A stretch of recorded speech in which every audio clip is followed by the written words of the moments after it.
Chittagong city নির্বাচনে দলীয় প্রভাব খাটিয়ে জয়ী আওয়ামী লীগের প্রার্থী এম রেজাউল করিম চৌধুরীর মেয়র পদ অবৈধ ঘোষণা করেছে আদালত। একই সাথে নিকটতম প্রতিদ্বন্দ্বী ডাক্তার শাহাদাত হোসেনকে বিজয়ী ঘোষণা করে আগামী 10 দিনের মধ্যে গেজেট ঘোষণার জন্য ইসিকে নির্দেশ দেওয়া হয়েছে।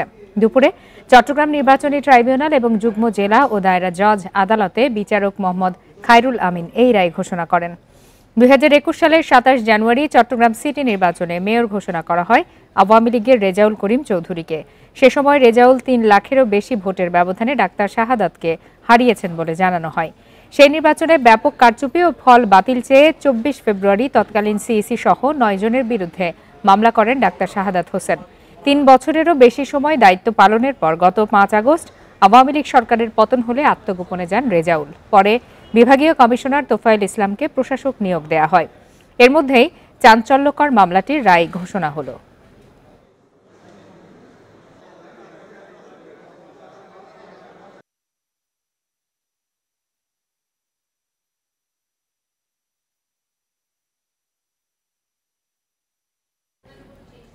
সুনামগঞ্জের ধর্মপাশায় আশ্রয়ণ প্রকল্পের ঘরে আগুনে বাবা, মা ও 4 সন্তান সহ একই পরিবারের 6 জনের মৃত্যু হয়েছে। সোমবার রাতে জয়শ্রী ইউনিয়নের শিমের খাল আশ্রয়ণ প্রকল্পের এই ঘটনা ঘটে। ঘটনাটিকে পরিকল্পিত বলে দাবি করেছেন নিহতের স্বজনরা। ঘটনার তদন্তে নেমেছে সিলেট পিবিআইয়ের একটি দল। প্রায় 4 বছর আগে পরিবারের সদস্যদের নিয়ে জয়শ্রী ইউনিয়নের শিমের খাল আশ্রয়ণ প্রকল্পে আসেন ভূমিহীন মোহাম্মদ এমারুল। মাছ ধরে জীবিকা নির্বাহ করতেন তিনি। সোমবার রাতে হঠাৎ তাদের ঘরে ধোঁয়া দেখতে পেয়ে এগিয়ে আসেন প্রতিবেশীরা। আশ্রয়ণ প্রকল্পের অন্য বাসিন্দারা জানান, এমারুলের ঘরের ভেতর থেকে দরজা আটকানো ছিল। পরিবারটিকে আগুন থেকে বাঁচাতে ঘরের দরজা ভাঙার চেষ্টা করেন তারা। আগুন সারি টিনে উপরে ধরে নাই, ভিতরে জ্বলতেছে। তখন আমরা কি করছি, এই যে ঘরের দর এই যে বড় ওই যে মশলা টাকা ফাটা আসছিল, ওই ফাটাগুলা লইয়া কেউ সাবল লইয়া দরজা ভাঙবার চেষ্টা করছি। যদি কারেন্টের আগুন হয়ে যায় তাহলে তো পুরা গ্রাম পুড়ে যাবে। মঙ্গলবার ভোরে পুলিশ ঘটনাস্থলে পৌঁছালে ঘরের ভেতর থেকে আগুনে পুড়ে যাওয়া 6 জনের মরদেহ উদ্ধার করা হয়। নিহতরা হলেন মোহাম্মদ এমারুল, তার স্ত্রী পলি আক্তার ও তাদের 4 শিশু সন্তান পলাশ, ফরহাদ, ফাতেমা ও ফারুক।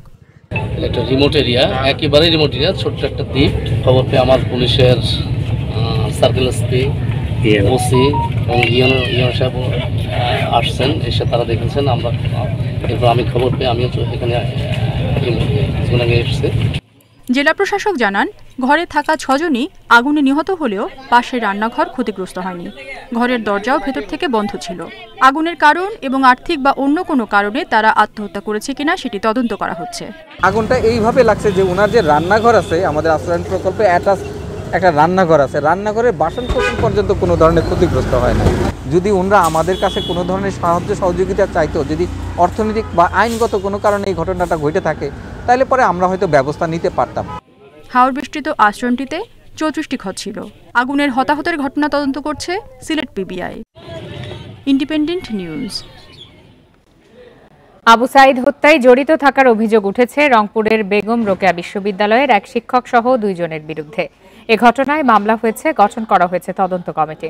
একান্ত সাক্ষাৎকারে এমনটাই জানিয়েছেন উপাচার্য অধ্যাপক ডক্টর শওকত আলী। বেগম রোকেয়া বিশ্ববিদ্যালয়ের শিক্ষার্থী আবু সাইদ হত্যার ঘটনায় গণিত বিভাগের সহযোগী অধ্যাপক মশিউর রহমান ও প্রক্টর অফিসের কর্মকর্তা রাফিউল হাসান রাসেলের বিরুদ্ধে জড়িত থাকার অভিযোগ উঠেছে। ইন্ডিপেন্ডেন্ট টেলিভিশনে দেওয়া সাক্ষাৎকারে বিশ্ববিদ্যালয়ের উপাচার্য অধ্যাপক ডক্টর শওকত আলী জানান, তাদের নামে হত্যা মামলা হয়েছে। একজন শিক্ষক আসে না ক্লাসে, যারা অফিসার আমাদের আসেন না, তাদের ব্যবস্থা অলরেডি আমরা আলোচনা করেছি, তাদের বিরুদ্ধে আমরা শোকজ করব। সে দপ্তরকে বলা হয়েছে, আপনারা কে কে আসে না এটা আমাকে লিস্ট দেন। শিক্ষক কর্মকর্তা জড়িত প্রশ্নে তদন্ত কমিটি করেছে বিশ্ববিদ্যালয় কর্তৃপক্ষ। উপাচার্য বলেন, প্রমাণ পেলে দোষীদের বিরুদ্ধে ব্যবস্থা নেওয়া হবে। প্রশাসনের পক্ষ থেকে আইনানুগ ব্যবস্থা নেব। ডিপার্টমেন্টকে আমি বলে দিয়েছি, দপ্তরকে বলে দিয়েছি, আপনারা আপনাদের ডিপার্টমেন্টের মতামত জানান, আমরা সেই অনুযায়ী ব্যবস্থা নেব। কারণ আমি ভিসি হিসেবে স্বয়ং ডিপার্টমেন্টের নিতে পারি। তারা ওখান থেকে আমার কয়েকজনের সাথে কথা বলেছি, তারাও আমার সাথে কথা বলছে। আমি বললাম, ঠিক আছে, আপনার ডিপার্টমেন্টের প্রচলিত নিয়মের মাধ্যমে আমার কাছে পাঠান, আমরা প্রশাসনিক অ্যাকশন নেব। 16 জুলাই রংপুরে বৈষম্য বিরোধী ছাত্র আন্দোলনে পুলিশের গুলিতে নিহত হন বেগম রোকেয়া বিশ্ববিদ্যালয়ের শিক্ষার্থী আবু সাইদ। Independent news. সংবাদের শুরুতেই যেমনটি জানিয়েছি, ৩ বছর আগে অনুষ্ঠিত চট্টগ্রাম সিটি নির্বাচনে বিএনপির প্রার্থী ডাক্তার শাহাদাত হোসেনকে বিজয়ী ঘোষণা করে রায় দিয়েছে আদালত। এ বিষয়ে আরও বিস্তারিত জানাতে এই মুহূর্তে আমাদের সঙ্গে যোগ দিয়েছেন চট্টগ্রাম জেলা আইনজীবী সমিতির সভাপতি নাজিম উদ্দিন। জনাব নাজিম উদ্দিন, আপনাকে স্বাগত জানাচ্ছি ইন্ডিপেন্ডেন্ট টেলিভিশনে।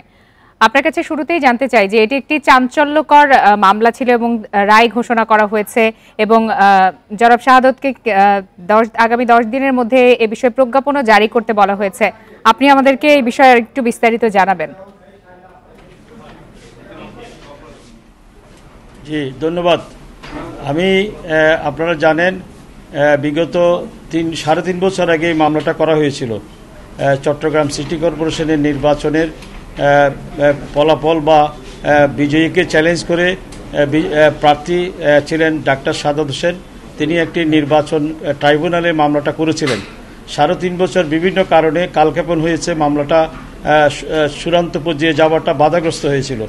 বর্তমানে মামলাটা শুনানি হয়েছে এবং কাগজপত্র সবকিছু আমরা দালিলিকভাবে প্রমাণ বিজ্ঞ আদালতে দাখিল করেছি এবং আইনগত যে বিষয়গুলো, যে নির্বাচন বিধিমালাতে যে বিধানগুলো রয়েছে আমরা বিজ্ঞ আদালতকে তুলে ধরেছি।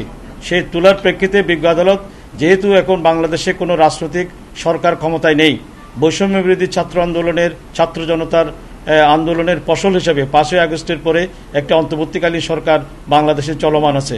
আমরা এই অবস্থায় আমরা বিজ্ঞ আদালতে মামলাটা শুনানি করেছি।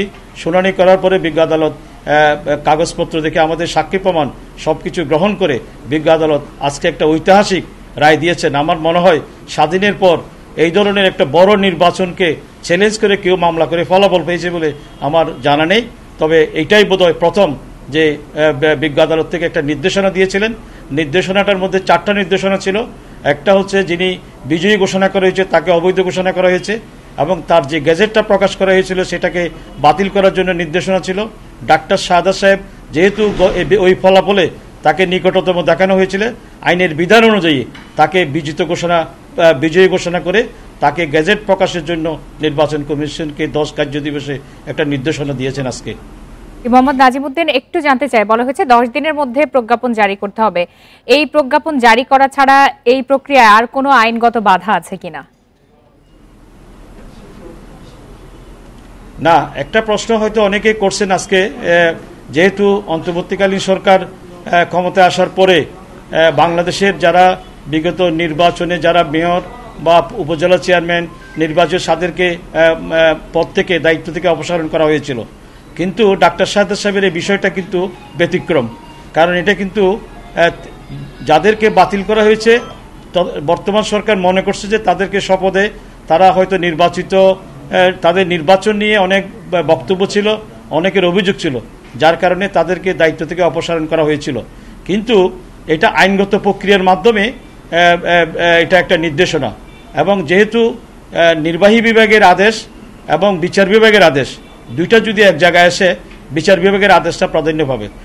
এই দৃষ্টিতে ডাক্তার শাহাদাত হোসেনকে বিজয়ী ঘোষণা এবং তাকে দায়িত্ব দেওয়ার ক্ষেত্রে আমার মনে হয় কোর্টের অর্ডারটা প্রাধান্য পাবে বলে আমার বিশ্বাস এবং আইনগত কোনো বাধা আছে বলে আমার কাছে মনে হয়নি। এটা কি 10 দিন পরে তিনি দায়িত্ব গ্রহণ করতে যাচ্ছেন, তাই তো?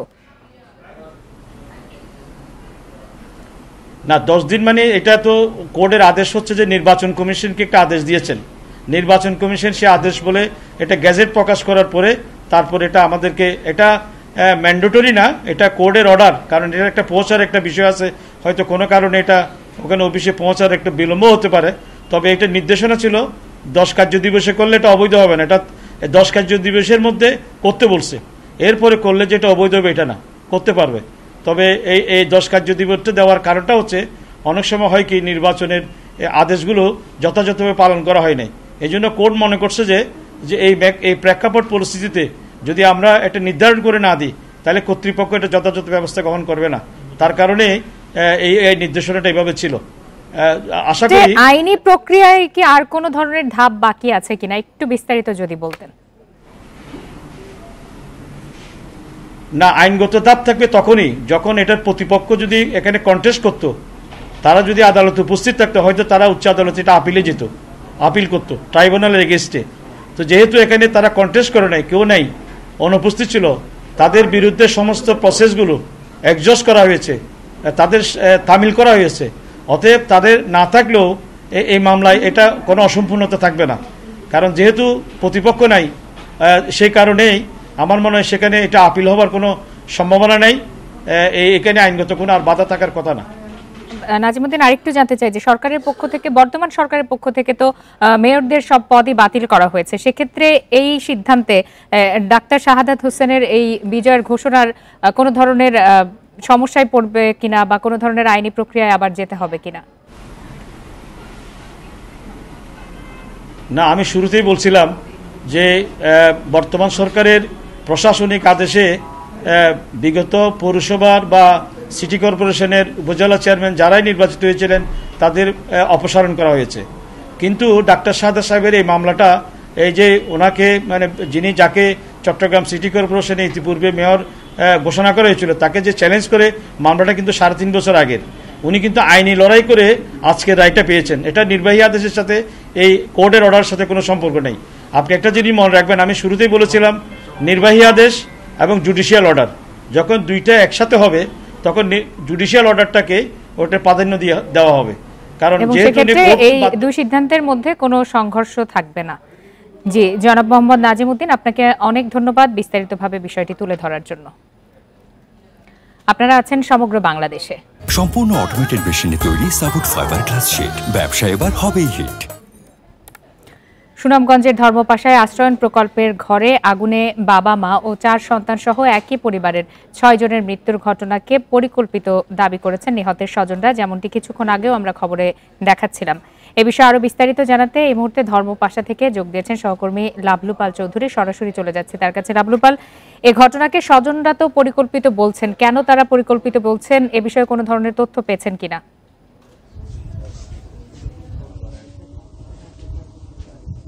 হ্যাঁ, আমি কিন্তু তাদের যে যারা স্বজন রয়েছে তাদের সাথে কিন্তু আমরা কথা বলেছি, এবং যে এখানকার যারা প্রতিবেশী আছেন তাদের সাথেও কিন্তু আমি কথা বলেছি। তারা বলছিলেন যে তাদের কিন্তু যে স্বামী স্ত্রীর মাঝে বনিবনা ছিল খুব ভালো, এবং গতকাল রাতে কিন্তু আসলে 10টার দিকে যে পরিবারটি মারা গেছে সেই পরিবারের পক্ষ থেকে কিন্তু তার শ্বশুর এবং শাশুড়ি এমারুলের তারা কিন্তু আসলে দাওয়াত করেও কিন্তু খাওয়া দাওয়া অনুষ্ঠানও কিন্তু আসলে হয়েছে।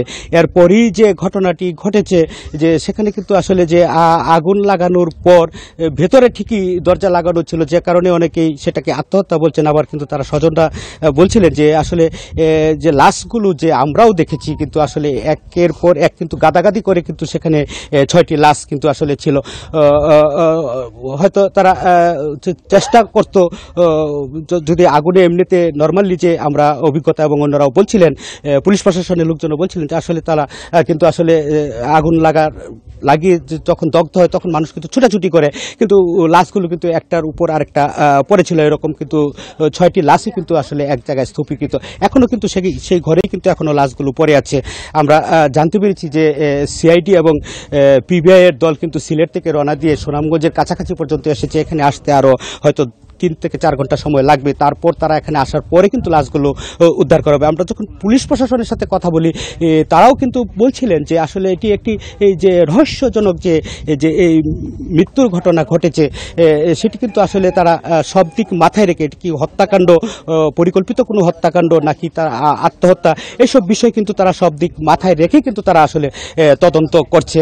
এবং এলাকাবাসীও কিন্তু আসলে বলছিলেন যে এমারুল কিন্তু আসলে তিনি কিন্তু আসলে যে জেলে হিসাবে পরিচিত ছিলেন, তিনি মাছ ধরে কিন্তু বিক্রি করতেন এবং শুকনো মৌসুমে তিনি কৃষি শ্রমিকের কাজ করতেন। এছাড়াও বাড়িতে একটি ছোট একটি দোকান ছিল। তার আর্থিক অবস্থা কিন্তু আসলে তাদের অনুপাতে কিন্তু আসলে মোটামুটি ভালো ছিল, যে কারণেই যে পরিবারের ভেতরেও যেহেতু তেমন তারা দ্বন্দ্বের বিষয় তারা জানতেন না, এলাকাও সে ভালো মানুষ হিসেবে পরিচিত, সেই কারণেই কিন্তু আসলে সেই মৃত্যু নিয়ে আরো রহস্য কিন্তু আসলে জটিল হচ্ছে। এবং প্রশাসন পরবর্তীতে নিশ্চয়ই তদন্তের মাধ্যমে এই রহস্যের সুরাহা হবে। আপনি তথ্য সংগ্রহ করতে থাকুন। ধর্মপাশা থেকে জানাচ্ছিলেন সহকর্মী লাবলু পাল চৌধুরী। বকেয়া বেতনের দাবিতে ঢাকা ময়মনসিংহ নবীনগর চন্দ্রা মহাসড়ক অবরোধ করে বিক্ষোভ করছেন শ্রমিকরা। এদিকে অবরোধের ফলে ঢাকা আরিচা ও ঢাকা ময়মনসিংহ মহাসড়কে আটকা পড়েছে শত শত যানবাহন। গাজীপুরের ভোগড়া বাইপাস এলাকায় ৩ মাসের বকেয়া বেতনের দাবিতে ঢাকা ময়মনসিংহ মহাসড়ক অবরোধ করে বিক্ষোভ করছেন অ্যাপারেলস প্লাস কারখানার শ্রমিকরা। এছাড়া অপ্রীতিকর ঘটনা এড়াতে আশপাশের বেশ কিছু কারখানা ছুটি ঘোষণা করেছে কর্তৃপক্ষ। এদিকে সড়ক অবরোধের কারণে ঢাকা ময়মনসিংহ মহাসড়কে দীর্ঘ যানজটে ভোগান্তিতে যাত্রী ও চালকরা। এদিকে গতকাল সকাল থেকে নবীনগর চন্দ্রা মহাসড়ক অবরোধ করে বিক্ষোভ করছেন বার্ডস গ্রুপের তৈরি পোশাক কারখানার শ্রমিকরা। 1 মাসের সময় নিয়েও গতকাল বেতন পরিশোধ না করায় সড়কে অবস্থান করে বিক্ষোভ করছেন শ্রমিকরা।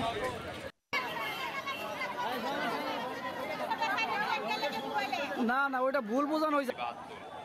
একদম তো আমরা কোনো সিদ্ধান্ত পাইতেছি না। আমাদের কোম্পানি মালিক বলছে 30 থেকে বেতন পরিশোধ করে দিব, এবং আমরা কোনো জানাই দিচ্ছে না কিছু। এভাবে আমরা কয়দিন থাকবো? আমাদের রাস্তা ক্লিয়ার করে থেকে আমরা চলে যাই। গার্মেন্টসে অস্থিরতা সৃষ্টি করতে একটি গোষ্ঠী উস্কানি দিচ্ছে বলে মন্তব্য করেছেন শ্রম উপদেষ্টা আসিফ মাহমুদ সজীব ভুঁইয়া। এখাতে যারা গুজব ছড়িয়েছে তাদের চিহ্নিত করা হচ্ছে বলেও জানান তিনি। দুপুরে সচিবালয়ে আইন শৃঙ্খলা সংক্রান্ত উপদেষ্টা কমিটির সভা শেষে সাংবাদিকদের শ্রম উপদেষ্টা এসব কথা জানান। উপদেষ্টা বলেন, গার্মেন্টস কারখানার নিরাপত্তা নিশ্চিত করতে আইন শৃঙ্খলা বাহিনী দীর্ঘদিন ধরে ধৈর্যের পরিচয় দিয়ে কাজ করে যাচ্ছিল। সাভারে একজন শ্রমিক নিহত হয়েছে। এই ঘটনায় শ্রমিকদের ভেতর থেকে প্রথম কেউ একজন গুলি ছুঁড়েছিল। এরপর পরিস্থিতি সহিংস হয়ে ওঠে এবং গুজব ছড়িয়ে আইনশৃঙ্খলা বাহিনী ও শ্রমিকদের মুখোমুখি অবস্থায় দাঁড় করানো হয়েছে বলে দাবি করেন শ্রম উপদেষ্টা। পুলিশও গুলি ছুঁড়তে বাধ্য হয়েছে উল্লেখ করে উপদেষ্টা বলেন, নিহত শ্রমিককে দেয়া হয়েছে 13 লাখ টাকা ক্ষতিপূরণ। বলেন, যেসব মালিক বেতন দিচ্ছে না তাদের আইনের আওতায় এনে বকেয়া বেতন দেওয়ার ব্যবস্থা নেওয়া হবে। গুলি করে পরিস্থিতিটাকে উস্কে দেওয়া হয়েছে। ফলশ্রুতি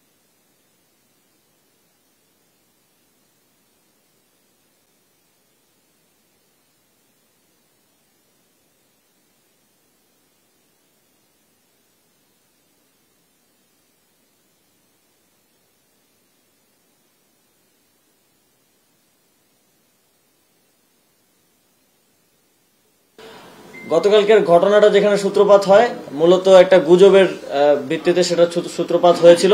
প্রথম গুলিটা শ্রমিকদের ভেতরে থেকে দুষ্কৃতিকারীরা ছুড়েছিল এবং সেখান থেকেই মূলত গোলাগুলির সূত্রপাত হয় এবং সেখানে দুঃখজনকভাবে আমাদের একজন শ্রমিক নিহত হন। এ বিষয়ে আরো বিস্তারিত জানাতে এই মুহূর্তে গাজীপুর থেকে যোগ দিয়েছেন সহকর্মী আবুল হাসান। আবুল হাসান, কোনোভাবেই যেন এই তৈরি পোশাক খাতের অস্থিরতা থামানো যাচ্ছে না। আজও তো ঢাকা ময়মনসিংহ মহাসড়ক অবরোধ করে বিক্ষোভ করছেন শ্রমিকরা। কি অবস্থা সেখানকার, যানজটের কি পরিস্থিতি, আর সার্বিক পরিস্থিতি স্বাভাবিক হতে কত সময় লাগতে পারে?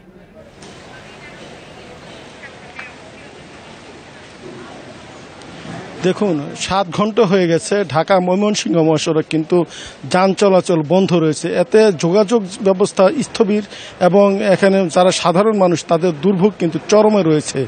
যারা যাত্রী সাধারণ ছিলেন, বিভিন্ন গন্তব্যে সকালে রওনা দিয়েছিলেন, তারা কিন্তু যেতে পারেননি। বিভিন্নভাবে তারা অনেকেই হালকা যানবাহনে ভেঙে ভেঙে গেছেন, বা যারা মালবাহী ট্রাক লরি রয়েছে এগুলো কিন্তু লম্বা সারি রয়েছে এবং তারা কিন্তু দীর্ঘক্ষণ এখানে এক জায়গায় দাঁড়িয়ে আছেন। এবং আপনি জানেন যে গরম রয়েছে, গরমে অনেকেই নাভিশ্বাস অবস্থা, নাকাল অবস্থায় আছেন।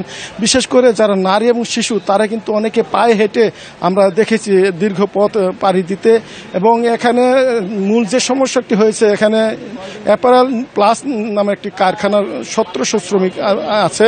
তাদের দাবি হচ্ছে যে এখানে 3 মাসের বকেয়া বেতন তারা পান, এবং সাধারণ শ্রমিক যারা আছেন তাদের 1 মাসের, এবং স্টাফ যারা আছেন তাদের 3 মাসের বেতন বকেয়া রয়েছে। এই দাবি, যারা বেতনের দাবিতেই মূলত আজকে তারা সড়কে নেমে এসেছেন এবং তারা আন্দোলন চালিয়ে যাচ্ছেন।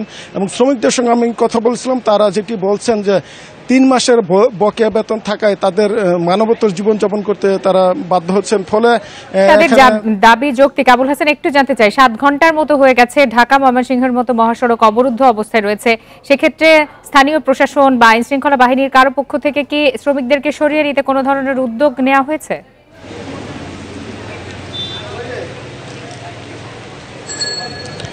আমি দুপুরের দিকে গাজীপুর মহানগর পুলিশের একদল কর্মকর্তাকে দেখেছিলাম এবং বাসন থানার যিনি ভারপ্রাপ্ত কর্মকর্তা তিনি এসেছিলেন এবং শ্রমিকদেরকে নানাভাবে বোঝানোর চেষ্টা করেছিলেন যাতে তারা সড়ক থেকে সরে যায়, কিন্তু পুলিশের কোনো আশ্বাস বা কোনো তাদের যে কথা শ্রমিকরা কিন্তু শুনছেন না এবং তারা বলছেন যে তাদের দাবি আদায় না হওয়া পর্যন্ত এখানে আন্দোলন চালিয়ে যাবেন। এবং তাদের কথা হচ্ছে যে এখানে যে মালিক পক্ষ রয়েছেন, মালিক পক্ষ বারবার তাদের বিভিন্ন সময় যে পাওনাদি পরিশোধের তারিখ দেওয়া হলো, তারা কিন্তু সেই তারিখ মতো টাকা পাননি।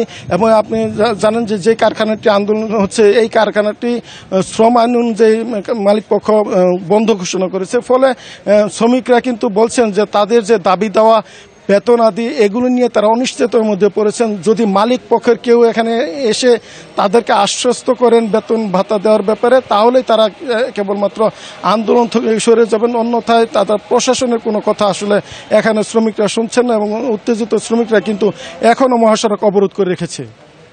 গাজীপুর থেকে জানাচ্ছিলেন সহকর্মী আবুল হাসান। থ্রি হুইলার ও বাস শ্রমিকদের মধ্যে হামলা ও পাল্টা হামলার ঘটনায় ফরিদপুর থেকে সকল রুটে বাস চলাচল বন্ধ রয়েছে। এতে বিপাকে পড়েছেন বিভিন্ন রুটের যাত্রীরা।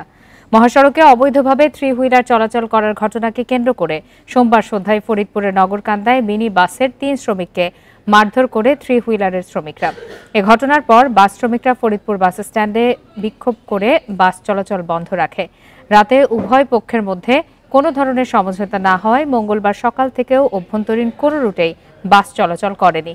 আর দুপুর থেকে মুন্সিবাজার এলাকায় মহেন্দ্র শ্রমিকরা সড়ক অবরোধ করলে ফরিদপুর থেকে দূরপাল্লার সব ধরনের বাস চলাচল বন্ধ হয়ে যায়। এতে সকাল থেকে যাত্রীরা ভোগান্তিতে পড়েন। সংকট নিরসনে উভয় পক্ষের সাথে আলোচনা করছে প্রশাসন।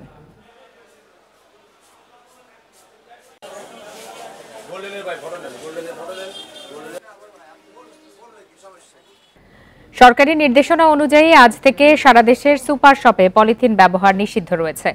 বিকল্প হিসাবে পাট, টিস্যু, মোটা কাগজ ও কাপড়ের তৈরি ব্যাগ ব্যবহার শুরু হয়েছে। ক্রেতারা বলছেন শুধু সুপার শপ নয়, বাজার সহ সব দোকানে পলিথিন নিষিদ্ধ করতে হবে। 2002 সালে পলিথিন নিষিদ্ধ ঘোষণা হলেও 22 বছরে তা বাস্তবায়ন হয়নি। 5 আগস্ট অন্তর্বর্তী সরকার ক্ষমতা নেয়ার পর পরিবেশ মন্ত্রণালয়ের উপদেষ্টা সৈয়দা রেজওয়ানা হাসান পলিথিনের ব্যবহার বন্ধে পদক্ষেপ নেন। 1 অক্টোবর থেকে সারা দেশে সুপার শপে পলিথিন ব্যবহারে নিষিদ্ধ করা হয়। পলিথিন ব্যাগ ব্যবহার বন্ধে নির্দেশনা অনুযায়ী চট্টগ্রামের সুপার শপগুলোতেও পলিথিনের বিকল্প ব্যাগ ব্যবহার শুরু হয়েছে। বিকল্প হিসেবে কাগজ ও পরিবেশ বান্ধব ব্যাগ ব্যবহারের উদ্যোগ নেওয়া হয়েছে। ক্রেতাদের কাপড়ের ব্যাগ ব্যবহারে উৎসাহিত করা হচ্ছে। চিটাগংয়েও আমরা দেখি আজকে থেকে তো রিফ্লেকশন শুরু হচ্ছে, দেখা যাক, আমরা আশা করতেছি সবখানে পলিথিনের ব্যবহার উঠে যাবে, ওটা দেশের জন্য ভালোই হবে। সরকারি নির্দেশনা মেনে বরিশালের 8টি শোরুমে পলিথিন ব্যাগ ব্যবহার বন্ধ করা হয়েছে। জনগণকে সচেতন করতে মাইকিংও করা হয়েছে সুপার শপগুলোতে। এদিকে রাজশাহীতে পরিবেশ দূষণকারী পলি ব্যাগের বিরুদ্ধে সরকারের সিদ্ধান্ত বাস্তবায়নে ব্যবস্থা নেওয়া হয়েছে। পলি আর নেট ব্যাগটা ইউজ করতাম, লাইফস্টাইল ব্যাগটা ইউজ করতাম, এটা বন্ধ করে দিছে। এখন পাটের ব্যাগটা ইউজ করা দরকার বলছে, এটাই করবো আমরা। টিম ওয়ার্কের মাধ্যমে এটা সুপার শপগুলো মনিটরিং শুরু হবে এবং যেখানে যে ধরনের অ্যানোমালি পাওয়া যাবে বা সুপার শপ সহ অন্যান্য জায়গায় যে পলিথিনগুলো পাওয়া যাবে তার বিরুদ্ধে আইনানুগ যে ব্যবস্থা, বিশেষ করে মোবাইল পরিচালনা সহ অন্যান্য যে কার্যকরী আইনানুগ ব্যবস্থা আছে সেগুলো আমরা গ্রহণ করেছি। সিলেট ও খুলনা সুপার শপগুলোতেও বন্ধ রয়েছে পলিথিনের ব্যবহার। বিকল্প হিসেবে পাট ও কাপড়ের ব্যাগ ব্যবহার করা হচ্ছে। তবে মুদি দোকানে চলছে পলিথিনের ব্যবহার। পলিথিন যদি ব্যবহার না হয়, সবাই যদি এগুলা ব্যবহার না করে, এটা দেশের জন্য অত্যন্ত মঙ্গলজনক। পলিথিনের কারণে অনেক জায়গায় অনেক সমস্যা হয়। বগুড়ায় বিভিন্ন সুপার শপে টিস্যু, মোটা কাগজ ও কাপড়ের তৈরি ব্যাগ ব্যবহার শুরু হয়েছে। প্রশাসন বলছে গেল বছরের শুরু থেকে এখন পর্যন্ত 12টি অভিযান পরিচালনা করে 2,18,000 টাকা জরিমানা ও 28 টন পলিথিন জব্দ করা হয়েছে। Tanzil Hasnat, Independent news.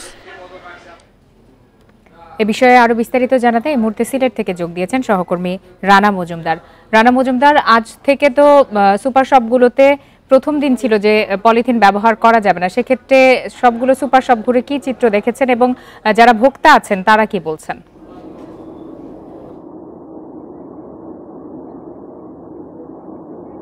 দেখুন, সরকারি যে নির্দেশনা ছিল আজকে থেকে সুপার শপগুলোতে পলিথিন ব্যবহার হবে না, তো সেক্ষেত্রে সেই নির্দেশনা মোতাবেক আমরা কিন্তু সিলেটের যে সুপার শপগুলো রয়েছে সেগুলো আমরা ঘুরে দেখেছিলাম এবং আমরা দেখেছি প্রত্যেকটি সুপার শপেই কিন্তু আসলে পলিথিনের ব্যবহার করা হয়নি। এবং এই মুহূর্তে আমরা রয়েছি ইউনিমার্টের যে সুপার শপ রয়েছে সেখানে, এবং এখানে এসে আমরা দেখতে পেলাম যে তারা কিন্তু যারা ক্রেতা রয়েছেন তাদেরকে কিন্তু তারা পলিথিনের পরিবর্তে পাটের ব্যাগ কিংবা কাপড়ের যে ব্যাগগুলো রয়েছে সেগুলো তারা কিন্তু প্রোভাইড করছেন। পাশাপাশি এখানকার যিনি দায়িত্বশীল রয়েছেন আমিনুল ইসলাম, তার সঙ্গে আমরা কথা বলেছি। তিনি বলছেন যে আসলে সরকারের যে নির্দেশনা রয়েছে সেই অনুযায়ী কিন্তু তারা পূর্বে থেকেই তারা তাদের যে প্রস্তুতি সেটি নিয়েছিলেন। এর জন্য যে যে ধরনের আসলে ব্যাগের প্রয়োজন, পাটের ব্যাগ বলেন কাপড়ের ব্যাগ বলেন, সেগুলো কিন্তু তারা আসলে তাদের এই ইউনিমার্টের সুপার শপে তারা এনে রেখেছিলেন। পাশাপাশি সকাল থেকে যখন কাস্টমাররা এখানে এসেছেন তখন কিন্তু তারা তাদের এই যে পাটের ব্যাগগুলো রয়েছে কিংবা কাপড়ের যে ব্যাগগুলো রয়েছে সেগুলো তারা কাস্টমারদেরকে প্রোভাইড করেছেন।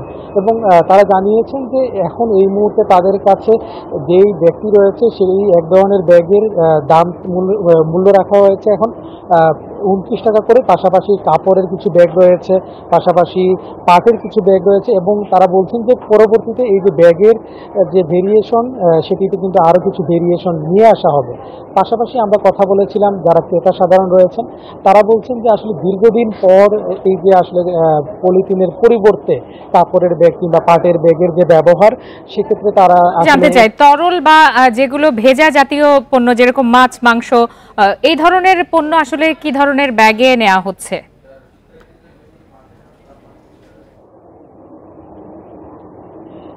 তারা বলছেন যে আসলে এই ধরনের পণ্য তারা যেহেতু ক্যারি করবেন তো সেক্ষেত্রে একটু অসুবিধায় পড়তে হচ্ছে যারা ক্রেতা রয়েছেন তারা বলছেন। তো সেক্ষেত্রে যারা এখানকার যারা রয়েছেন সংশ্লিষ্ট কর্মকর্তারা তারা বলছেন এক্ষেত্রে তারা বিশেষ ধরনের একটি ঠোঙার ব্যবহার তারা করছেন, যে ঠোঙার ভেতরে অনেকটাই হচ্ছে যেগুলা পানি যাতে করে বাইরে না পড়ে এই ধরনের একটি ঠোঙা ব্যবহার করা হচ্ছে, যাতে করে এই যে পানিটা মাছ মাংসের যে পানিটা রয় সেটি যেন আসলে বাইরে না পড়ে। এই ক্ষেত্রে এই ধরনের একটি ব্যবস্থা নেওয়া হচ্ছে।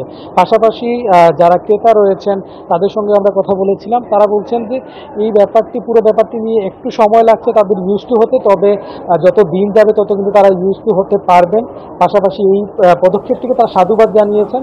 তবে যারা পরিবেশবাদী রয়েছেন তাদের সঙ্গে আমরা কথা বলেছিলাম, তারা যে বিষয়টি বলছেন যে এই বিষয়টি সম্পূর্ণরূপে একটি তদারকি করা প্রয়োজন, প্রশাসন যেন প্রত্যেকটা ভালো পলিথিনের বিকল্প প্রয়োজন। জি রানা মজুমদার, আপনাকে অনেক ধন্যবাদ।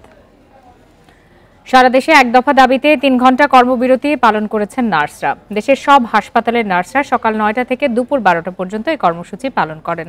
নার্সিং ও মিড ওয়াইফারি কাউন্সিলের প্রশাসন ক্যাডারদের প্রত্যাহার করে যোগ্য ও অভিজ্ঞ নার্সদের পদায়নের দাবিতে কর্মবিরতি পালন করেছেন বরিশাল শের-ই বাংলা মেডিকেলের নার্সরা।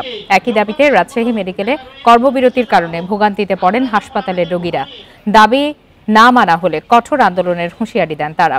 একই দাবিতে খুলনা, শেরপুর, চাঁদপুর, নোয়াখালী সহ সারা দেশে কর্মবিরতি পালন করেছেন নার্সরা।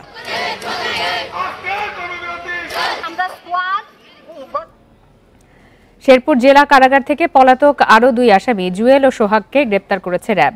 ভোরে আলাদা অভিযান চালিয়ে তাদের গ্রেপ্তার করা হয়। র্যাব জানায় 5 আগস্ট বিকালে শেরপুর জেলা কারাগারে কয়েক হাজার দুষ্কৃতিকারী আক্রমণ করে প্রায় 5 শতাধিক কয়েদিকে পালিয়ে যেতে সহায়তা করে।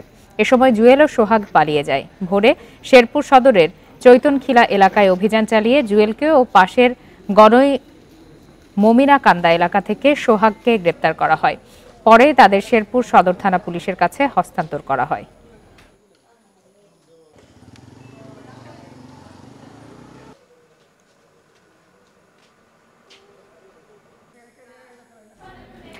বরিশালে বিএনপির অফিসে অগ্নিসংযোগ সহ 3টি মামলায় বরিশাল সিটি কর্পোরেশনের সাবেক 8 কাউন্সিলর সহ 19 জনকে জেল হাজতে পাঠিয়েছে আদালত। সকালে বরিশাল চিফ মেট্রোপলিটন ম্যাজিস্ট্রেট আদালতের বিচারক আশরাফ উদ্দিন এই নির্দেশ দেন। বাদীপক্ষের আইনজীবী হাফিজ আহমেদ বাবলু জানান, গত 4 আগস্ট বরিশাল নগরীর সদর রোডে জেলা ও মহানগর বিএনপির কার্যালয়ে ভাঙচুর ও অগ্নিসংযোগ, বৈষম্য বিরোধী ছাত্র আন্দোলনের নেতাকর্মীদের ওপর হামলা সহ 3টি মামলায় মোট 21 জন আসামি আজ আদালতে হাজির হন। শুনানি শেষে আদালত জামিন নামঞ্জুর করে আসামিদের জেল হাজতে পাঠায়।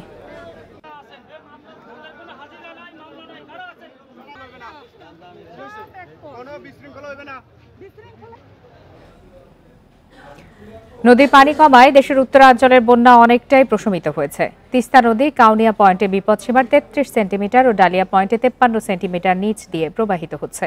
তবে পানি কমার সাথে বেড়েছে তিস্তা নদীর ভাঙন। নদী তীরবর্তী বসতঘর সহ বিভিন্ন স্থাপনা হুমকির মুখে পড়েছে। উজানের ঢল ও বৃষ্টি থামায় রংপুর অঞ্চলে বন্যা কবলিত 4 জেলাতেই পানি নেমে যাচ্ছে। এসব এলাকায় দেখা দিয়েছে পানিবাহিত রোগের প্রকোপ। এদিকে তিস্তা নদীর ভাঙনের কবলে পড়েছে রংপুরের গঙ্গাচড়ার অন্তত 4টি গ্রাম। কাউনিয়া উপজেলার গদাই গ্রামেও ভাঙন দেখা দিয়েছে। সাম্প্রতিক বন্যার কারণে সবজি ও ধান ক্ষেতের ক্ষতির পরপরই নদী ভাঙনের কবলে পড়ে আতঙ্কে দিশেহারা এলাকার মানুষ। আপাতত বৃষ্টি নাই, পানি কমে যাচ্ছে, কিন্তু আমাদের তো দুর্ভোগ বাড়তেছে। পানি কমার সঙ্গে সঙ্গে তো ভাঙন শুরু হয়ে যায়। গত 3 দিনে কুড়িগ্রামের রাজাহাট, উলিপুর ও চিলমারী উপজেলার অন্তত 10টি পয়েন্টে তিস্তার ভাঙনে অর্ধশত পরিবার গৃহহীন হয়ে পড়েছে। বিলীন হয়েছে ফসলি জমি। ভাঙনে সর্বস্ব হারানো ঝুঁকিতে আরো 2 শতাধিক পরিবার। পানিটা কমছে, আমি এই ধানগুলো পড়িয়ে গেলাম, পড়িয়ে এখন তো আর ধান ফুল বেড়ে নেয়, অর্ধেক ফলবে অর্ধেক ফুল বেড়ে নেয়। ঘন্টার মধ্যে ইকর চলে যেতেছে ভাই, কোথায় যাবে তাদের বাড়ি বেশি আর কোনো অস্তিত্ব নাই আর। তবে পানি উন্নয়ন বোর্ড বলছে বিভিন্ন গুরুত্বপূর্ণ স্থাপনা রক্ষায় বরাদ্দ পাওয়া গেলেও কৃষি জমি রক্ষায় কোনো বরাদ্দ পাওয়া যায়নি। জল কিতাবখা এবং কিতাবখা স্কুল রক্ষার্থে জীববিদ্যার কাজ করেছিলাম। এছাড়া আমাদের যেসব স্থাপনা যেমন স্পারে ক্ষতিগ্রস্ত হয়েছিল সেগুলো কাজ আমরা বাস্তবায়ন করেছিলাম। তবে নর্মাল কৃষি জমির জন্য আমরা তেমন অনুমতি পাচ্ছি না। লালমনিরহাট ও নীলফামারীতে বন্যা পরিস্থিতির অনেকটা উন্নতি হলেও বেশিরভাগ নিচু এলাকা থেকে এখনো পানি সরেনি। Sadekur Rahman Siddiqui, Independent News. তিস্তা পাড়ের আরো খবর জানাতে এই মুহূর্তে রংপুর থেকে যোগ দিয়েছেন সহকর্মী নজরুল ইসলাম। নজরুল ইসলাম, পানি না বাড়লেও ভোগান্তি কিন্তু কমেনি। এরই মধ্যে বেশ কিছু এলাকা এখনো পানিবন্দী অবস্থায় রয়েছে। সার্বিক কি পরিস্থিতি জানাবেন?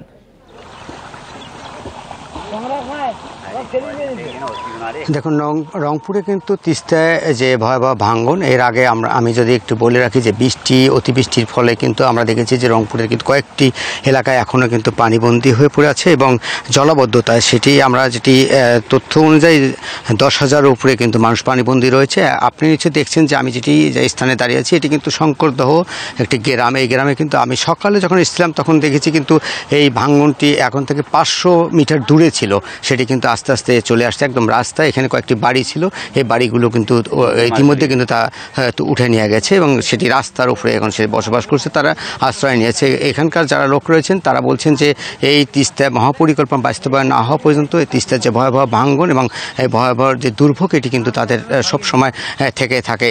আমি যদি একটু বলি যে প্রায় লক্ষাধিক লোক কিন্তু এই ক্ষতির মুখে পড়ে আছে এখন রংপুরের এই যে গঙ্গাচড়া উপজেলায়। আপনি যদি জানেন যে রংপুরের 3টি উপজেলায় কিন্তু এখন এই ভাঙনে কবলিত পড়ছে, অর্থাৎ রংপুরের কাউনিয়া, রংপুরের গঙ্গাছড়া, রংপুরের পীরগাছা উপজেলায় কিন্তু আমরা সকাল থেকে কিন্তু প্রত্যেকটা ইউনিয়নের খবর নিয়েছি। সেখানে দেখেছি যে প্রতিটি প্রায় 20টি পয়েন্টে কিন্তু এরকম ভাঙন দেখা দিয়েছে। তার থেকে সব থেকে কিন্তু বড় ভাঙন সেটি হচ্ছে এই যে শঙ্করদহ এই গ্রামটি। আমরা এই রাস্তাটি কিন্তু এখান থেকে অর্থাৎ 800 মিটার দূরে কিন্তু তিস্তা সেই সেতুটি সে থেকে কিন্তু ভাঙন সৃষ্টি হয়েছে, অথচ এই ব্রিজ থেকে কিন্তু 4 কিলোমিটার দূরে ছিল এই রাস্তাটি, সেটি কিন্তু ভেঙে যেতে যেতে কিন্তু একদম পুরো রাস্তা পর্যন্ত চলে গেছে। বাজার আপনি নিশ্চয়ই দেখছেন নষ্ট হয়ে গেছে কিন্তু ফসলের যে জমি, এখন আপনি জানেন যে রবি শস্যের সময়, সেটি কিন্তু আস্তে আস্তে রবি শস্যগুলো কিন্তু নষ্ট হয়ে গেছে। ধান যা ছিল তাও কিন্তু নষ্ট হয়ে গেছে। এখানকার লোকের তথ্য অনুযায়ী তারা বলছেন যে প্রায় 250 হেক্টর জমিতে ধান ছিল, সেটি কিন্তু এখন পানির নিচে এখন পড়ে আছে। এই পানি অর্থাৎ এই ধানগুলো কিন্তু ভালো হলেও আস্তে আস্তে কিন্তু যদি দেখাও যায় তারপর কিন্তু ধান আর আসবে না, অর্থাৎ সেটি তারা বলছেন। তবে এখানকার মানুষের একটা দাবি রয়েছে যে এই বরাবরের মতো কিন্তু তারা, অর্থাৎ যারা ইউনিয়ন পরিষদের চেয়ারম্যান রয়েছেন কিংবা যারা এমপি হয়ে আসেন তারা কিন্তু ভোট চেয়ে নেয়, তারপরে কিন্তু আর যখন এই নদীর কাজ আসে তখন কাজ আর করে না, তারা তাদের পকেট ভরি করে তারা কিন্তু নিয়ে যায়, এটি আসলে বলছেন। তবে এখন পর্যন্ত আমরা যেটা দেখছি যে তিস্তা পাড়ে যে ভাঙন এটি কিন্তু দুর্ভোগ আর মানুষের আছেই। এই ছিল আসলে তিস্তা পাড় থেকে সর্বশেষ সংবাদ। জানাচ্ছিলেন সহকর্মী নজরুল ইসলাম। টানা বৃষ্টিতে আবারও প্রকট আকার ধারণ করেছে যশোরের ভবদহ অঞ্চলের জলাবদ্ধতা। পানিবন্দী অবস্থায় লক্ষাধিক মানুষ। পরিস্থিতি উত্তরণে নদী খননের পাশাপাশি টিআরএম প্রকল্প চালুর দাবি ভুক্তভোগীদের। খাল খননের পাশাপাশি পানি নিষ্কাশনের জন্য পাম্প স্থাপনের প্রক্রিয়া শুরু করেছে পানি উন্নয়ন বোর্ড। গত কয়েক বছর বৃষ্টি কম হওয়ায় যশোরের ভবদহ অঞ্চলে তেমন জলাবদ্ধতা দেখা যায়নি। তবে এবার বর্ষা মৌসুমে রেকর্ড বৃষ্টিপাতে আবারও ভয়াবহ রূপ নিয়েছে জলাবদ্ধতা। পানিতে তলিয়ে আছে কেশবপুর, মনিরামপুর, অভয়নগর উপজেলার অন্তত 150 গ্রাম। পানিবন্দী লক্ষাধিক মানুষ। পানি উঠায় বসবাসের অনুপযোগী হয়ে পড়েছে ঘরবাড়ি। ব্যাহত হচ্ছে স্বাভাবিক কাজকর্ম। নদী, খালবিল ভরাট হয়ে যাওয়ায় পানি নামার তেমন সুযোগও নেই। এতে ভোগান্তি দীর্ঘস্থায়ী হওয়ার আশঙ্কা দেখা দিয়েছে। ঘরেও পানি, বারান্দায়ও পানি, মানুষের এই অবস্থায় জীবনযাপন করা খুবই কঠিন। রাস্তার পারে দিন কাটাচ্ছে, কেউ জানে ডাঙ্গা সেদিনে চলে যাচ্ছে। নাগরিক সংগঠনগুলো বলছে, বিগত সরকারগুলোর সময়ে ভবদহ নিয়ে সঠিক পদক্ষেপ না নেয়ায় 3 দশকের স্থায়ী এই সমস্যার সমাধান হয়নি আজও। বিগত সরকারের আমলে স্থানীয় প্রতিমন্ত্রী তাদের সমন্বয়ে যে সিন্ডিকেট, সেই সিন্ডিকেট লুটপাটের স্বার্থে জোয়ারাধার প্রকল্প বানচাল করার ষড়যন্ত্রে লিপ্ত ছিল। আলমডাঙ্গা খাল খননের পাশাপাশি পানি নিষ্কাশনের জন্য অতিরিক্ত আরও 7টি পাম্প স্থাপনের প্রক্রিয়া শুরুর কথা জানিয়েছে পানি উন্নয়ন বোর্ড। 3.34 কিলোমিটার দৈর্ঘ্যে পাইলট আকারে পুনঃখনন কাজ চলমান আছে। জলাবদ্ধতা সমস্যাটাকে আগে একটা সহনীয় পর্যায়ে এনে তারপরে অবশ্যই জনগণ যেটা দাবি করে, জনগণের যেটা চাহিদা, তাদের চাহিদার আলোকেই আমরা স্থায়ী জলাবদ্ধতা সমাধানের ব্যবস্থা গ্রহণ করব। জলাবদ্ধতার কারণে বিস্তৃত ফসলি জমি ও হাজারের বেশি মাছের ঘের ভেসে গেছে। স্থগিত করা হয়েছে অর্ধশত স্কুল, কলেজ ও মাদ্রাসার শিক্ষা কার্যক্রম। Independent news. আপনারা আছেন সমগ্র বাংলাদেশে।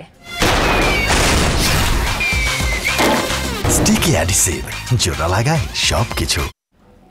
সিলেট নগরীতে অবৈধভাবে গড়ে উঠেছে 50টি সিএনজি অটোরিকশা স্ট্যান্ড।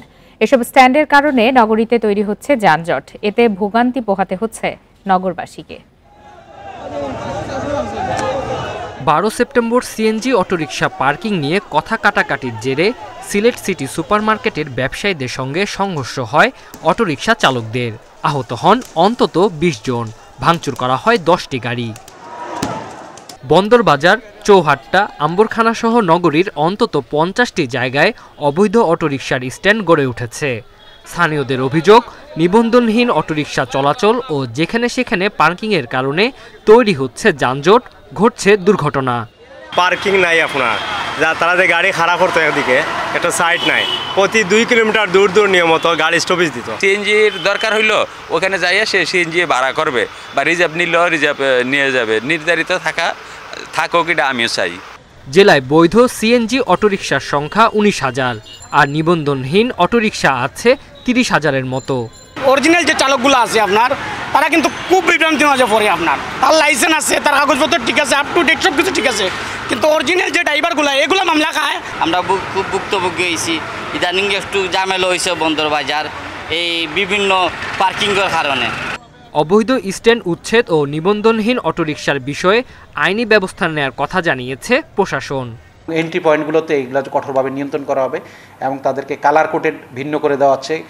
যেগুলো মেট্রো এলাকা চলবে তাদেরকে এক কালার থাকবে, আর যারা মেট্রো এলাকার বাইরে থাকবে তাহলে সহজে আইডেন্টিফাই করা যাবে যে কোন সিএনজিটা শহরের বাইরে থেকে এসেছে। এই অবৈধ যানবাহন, অবৈধ সিএনজি, ব্যাটারি চালিত রিক্সা এগুলি এই শহর থেকে যাতে না চলে সেজন্য আমরা অলরেডি সিটি কর্পোরেশনের মাধ্যমে প্রচার প্রচারণা চালিয়েছি।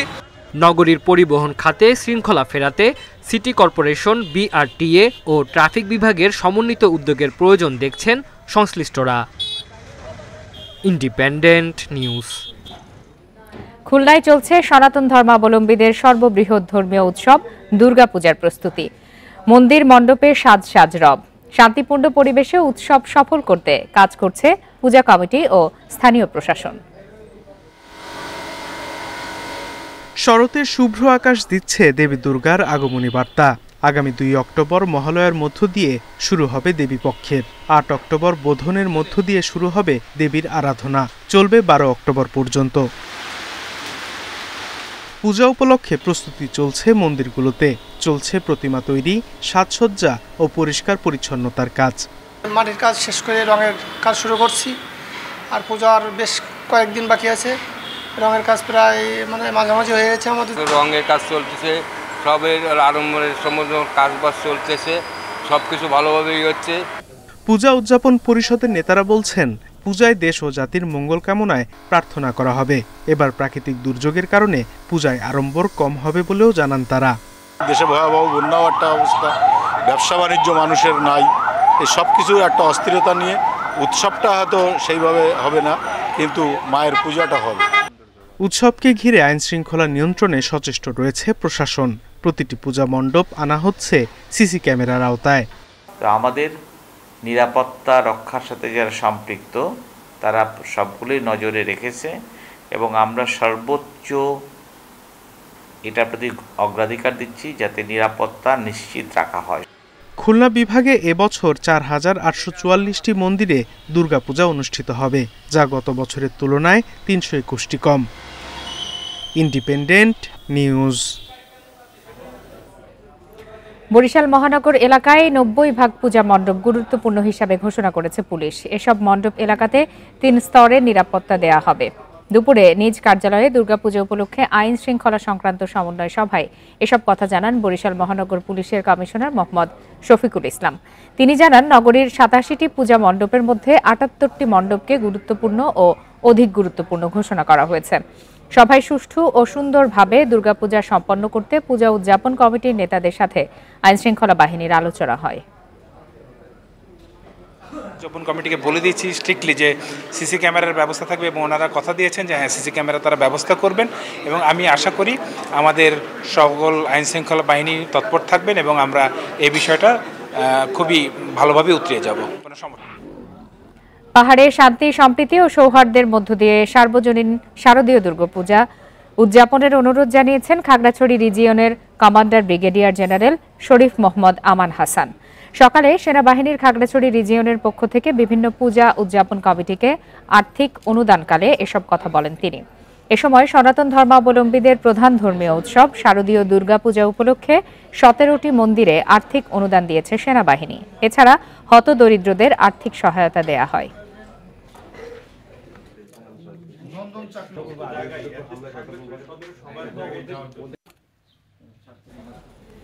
কুমিল্লার বুড়িচংয়ে 40টি দরিদ্র পরিবারের মাঝে টিন ও নগদ অর্থ বিতরণ করেছে সেনাবাহিনীর 33 পদাতিক ডিভিশন। সকালে উপজেলার গোমতী নদীর ভাঙনে ক্ষতিগ্রস্তদের এই সহায়তা দেন জিওসি মোহাম্মদ জাহাঙ্গীর আলম। এ সময় বসতবাড়ি নির্মাণের জন্য ক্ষতিগ্রস্ত 40টি পরিবারের প্রত্যেককে 4 বান্ডেল করে ঢেউটিন ও নগদ অর্থ প্রদান করা হয়। বন্যায় ক্ষতিগ্রস্তদের পুনর্বাসনে সেনাবাহিনীর সেবামূলক কাজ অব্যাহত থাকবে বলে জানান কর্মকর্তারা।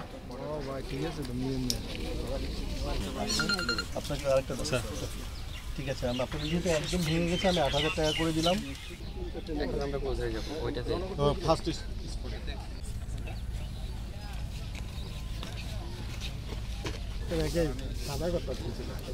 মর্যাদাপূর্ণ বার্ধক্য, বিশ্বব্যাপী প্রবীণ পরিচর্যা ও সহায়তা ব্যবস্থা শক্তিশালীকরণ, এই প্রতিপাদ্য নিয়ে সারা দেশে পালিত হচ্ছে আন্তর্জাতিক প্রবীণ দিবস।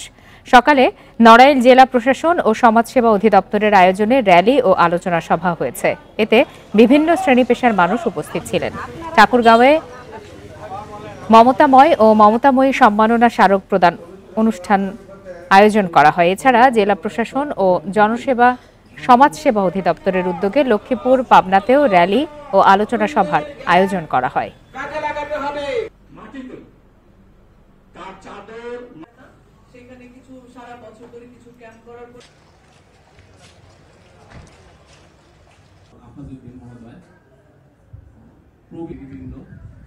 আমাদের কোমলমতি